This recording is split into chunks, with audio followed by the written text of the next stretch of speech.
Friends, good morning. Welcome back to my channel. Friends, ನೀವು ನೋಡ್ತಾ ಇದ್ರ Kavitha's Kannada recipe channel. Friends, ಇವತ್ತಿನ ವಿಡಿಯೋದಲ್ಲಿ ಒಂದು ಕ್ವಿಕ್ ಆಗಿ ಮಾಡುವಂತಹ ಲಂಚ್ ಬಾಕ್ಸ್ ರೆಸಿಪಿನ ತೋರಿಸ್ತಾ ಇದ್ದೀನಿ. ಅದೇನಪ್ಪ ಅಂದರೆ ಮ್ಯಾಂಗೋ ಕಾಯಿ ಚಿತ್ರಾನ್ನ. ಓಕೆನಾ, ಇಲ್ಲಿ ನೋಡ್ತಾ ಇದ್ರೆ ನಾನು 2 ಮ್ಯಾಂಗೋನ ತೊಗೊಂಡಿದ್ದೀನಿ.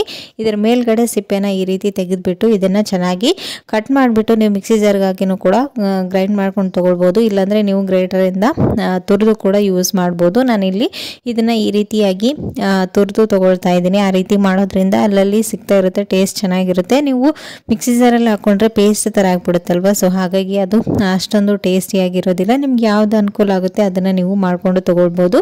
ಇವಾಗ ಇಲ್ಲಿ ನೋಡ್ತಾ ಇದ್ರೆ 2 ಮ್ಯಾಂಗೋನ ನಾನು ಇದೇ ರೀತಿನೇ ಮಾಡಿ ತಗೊಳ್ತಾ ಇದ್ದೀನಿ. ಕ್ವಾಂಟಿಟಿ ಹೇಳೋದಾದ್ರೆ ನಾನು 1 ಗ್ಲಾಸ್ ರೈಸ್ಗೆ 2 ಮ್ಯಾಂಗೋನ ಈ ರೀತಿ ಮಾಡಿ ತಗೊಳ್ತಾ ಇದ್ದೀನಿ. ಇಷ್ಟು ನನಗೆ ಮ್ಯಾಂಗೋ ಬಂದಿರೋದು ಇಲ್ಲಿ ನೋಡ್ತಾ ಇದ್ದೀರಾ, ಇಷ್ಟಿದ್ರೆ ಸಾಕು. ನೀವು ಜಾಸ್ತಿ ಇನ್ನೂ ಮ್ಯಾಂಗೋ ಟೇಸ್ಟ್ ತಿನ್ನೋರಾದರೆ ಅದನ್ನು ಇನ್ನೂ ಜಾಸ್ತಿ ಕೂಡ ಮಾಡ್ಕೊಳ್ಬೋದು. 1 ಗ್ಲಾಸ್ಗೆ ನಾನು ಇಲ್ಲಿ 2 ಮ್ಯಾಂಗೋನ ಯೂಸ್ ಮಾಡಿದ್ದೀನಿ. ಈಗ ಯಾವ ರೀತಿ ಮಾಡೋದಂತ ನೋಡೋಣ.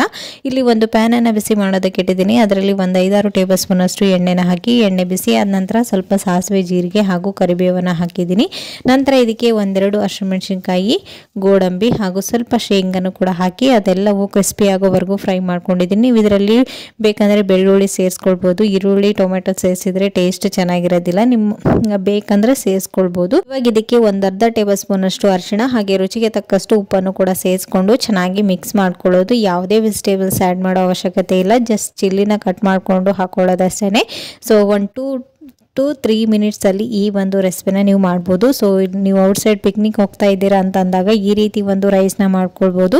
ಔಟ್ಸೈಡ್ ಎಷ್ಟೊತ್ತಿಟ್ರು ಒಂದು 7-8 ಅವರ್ ಆದರೂ ಈ ರೈಸ್ ಹಾಳಾಗೋದಿಲ್ಲ, ನೀವು ಆರಾಮಾಗಿ ಕ್ಯಾರಿ ಮಾಡ್ಬೋದು. ಓಕೆನಾ, ಇವಾಗ ನೋಡ್ತಾ ಇದ್ದೀರಾ ಇದೆಲ್ಲವೂ ಚೆನ್ನಾಗಿ ಫ್ರೈ ಆದ ನಂತರ ನಾವು ಮೊದಲಿಗೆ ರೆಡಿ ಮಾಡಿ ಇಟ್ಕೊಂಡಿರುವಂಥ ರೈಸನ್ನು ಸ್ವಲ್ಪ ತಣ್ಣಗಾದ ನಂತರನೇ ಸೇರಿಸ್ಕೊಳ್ತಾ ಇದ್ದೀನಿ. ನೀವು ಜಾಸ್ತಿ ಹೊತ್ತು ಇಡೋರಾದರೆ ಬಿಸಿ ಬಿಸಿ ಅನ್ನನ ಸೇರಿಸ್ಕೊಳ್ಳೋದಕ್ಕೆ ಹೋಗ್ಬಿಡಿ.